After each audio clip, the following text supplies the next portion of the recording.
নমস্কার বন্ধুরা, আজকে আবার আপনাদের সামনে নতুন একটা রেসিপি নিয়ে চলে আসলাম। এই দেখুন বন্ধুরা, এখানে নিয়ে নিয়েছি বিলাতি আমড়া। এই আমড়ায় মাখা বানিয়ে দেখাবো আপনাদের।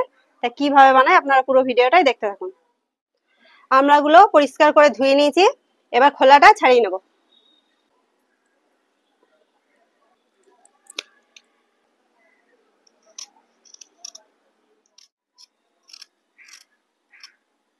এই দেখুন বন্ধুরা, আমড়াটা পরিষ্কার করে ছাড়িয়ে নিয়েছি। এইভাবেই আমড়াগুলো ছাড়িয়ে নিয়ে আপনাদের দেখাচ্ছি।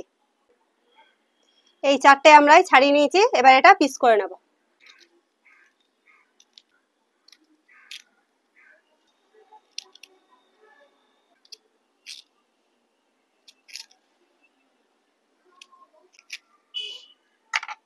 এই দেখুন বন্ধুরা, আমড়াটা পুরোপুরি ভাবে পিস করে নিয়েছি। এই দেখুন, এইভাবেই পিস করে নিয়ে আপনাদের দেখাচ্ছি। আমড়াগুলো সব কেটে নিয়েছি, এবার মাখিয়ে নেব। কেটে রাখা আমড়াগুলো এই জায়গাটার মধ্যে ঢেলে দেব। 1 চামচ মতো চিনি দিয়ে দেব। সামান্য একটু নুন দিয়ে দেব। সামান্য পরিমাণে বিট নুন দিয়ে দেব। 1/2 চামচ মতো লাল লঙ্কা গুঁড়ো দিয়ে দেব। 1 চামচ মতো কাসুন্দি দিয়ে দেব। এবার এটা ঢাকা দিয়ে আমড়াটা মাখিয়ে নেব।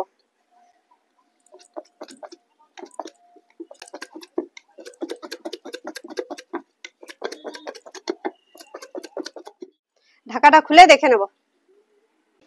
আমড়াটা মেখে রেডি করে নিয়েছি, একটা জায়গার মধ্যে এবার ঢেলে নেব।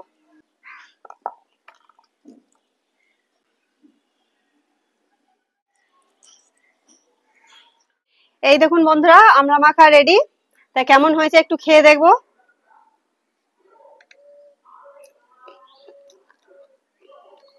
তা বন্ধুরা, আমড়া মাখাটা খুব সুন্দর হয়েছে খেতে। আপনারাও এইভাবে একবার বাড়িতে বানিয়ে দেখবেন, খুব সুন্দর হয় খেতে। আমার চ্যানেলের রেসিপিগুলো যদি আপনাদের ভালো লেগে থাকে, লাইক করবেন, কমেন্ট করবেন, চ্যানেলটাকে সাবস্ক্রাইব করবেন।